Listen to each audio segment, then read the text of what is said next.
when we look at these numbers, food, tick, general merchandise, it was a brief glimmer in the previous quarter. But you said it's to do with transitioning online.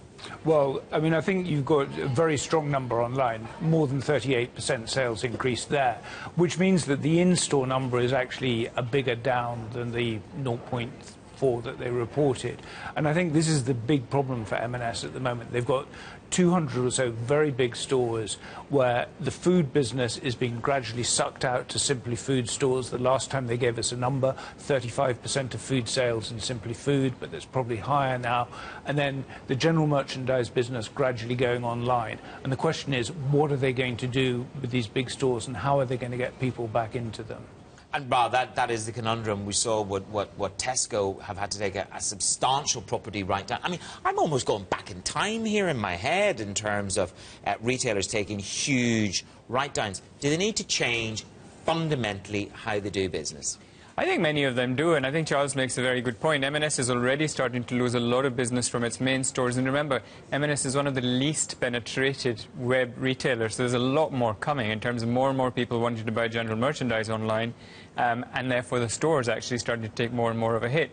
Now, remember, I have to say, you have to step back a little bit with Marks & Spencer. This 40% jump also came across a period where they were very depressed. So, you know, there's still some other things going on here. This number is probably a little bit better than it looks.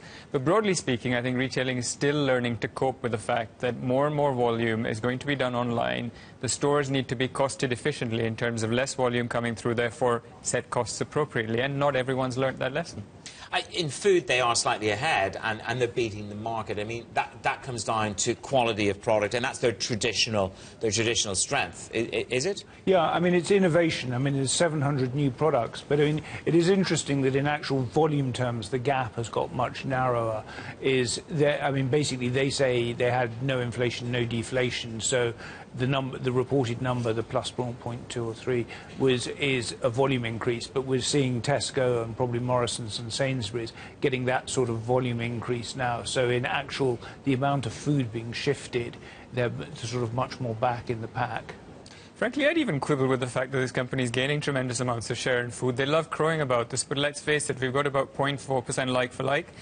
This is a very edited range of products. Half the stuff isn't even sold as competitively as it is at supermarkets.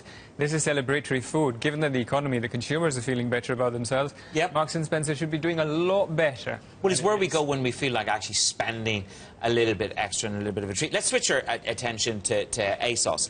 I mean, this is, you know, one of the biggest online. This is online. And in terms of the strong performance in the UK, does it come down to that we're feeling better, our disposable income is rising, and things are improving here? I mean, they've got the Australian business as well. Rahul? I think to give credit to ASOS, I mean, the online world is becoming very competitive. You've heard about M&S making all these efforts, frankly, Next, etc., making all these efforts. ASOS is doing something good as well. Yes, more and more people are shopping online, so that's definitely helping them. But there's definitely something good happening here, that it's in its oldest business. This business is still growing 27, 28%. So they have created some sort of brand loyalty here, some sort of customer loyalty that is quite unique, I think. Is that what they need? They've seen their price stability come back. Yeah, I mean, I think that in the UK, I mean, one of the interesting things is the sales growing way ahead of the customer count at the moment. So they're getting their current customers to buy more. The rest of the world, it's still a bit trickier. I mean, the same-store sales, the constant currency sales up 4%.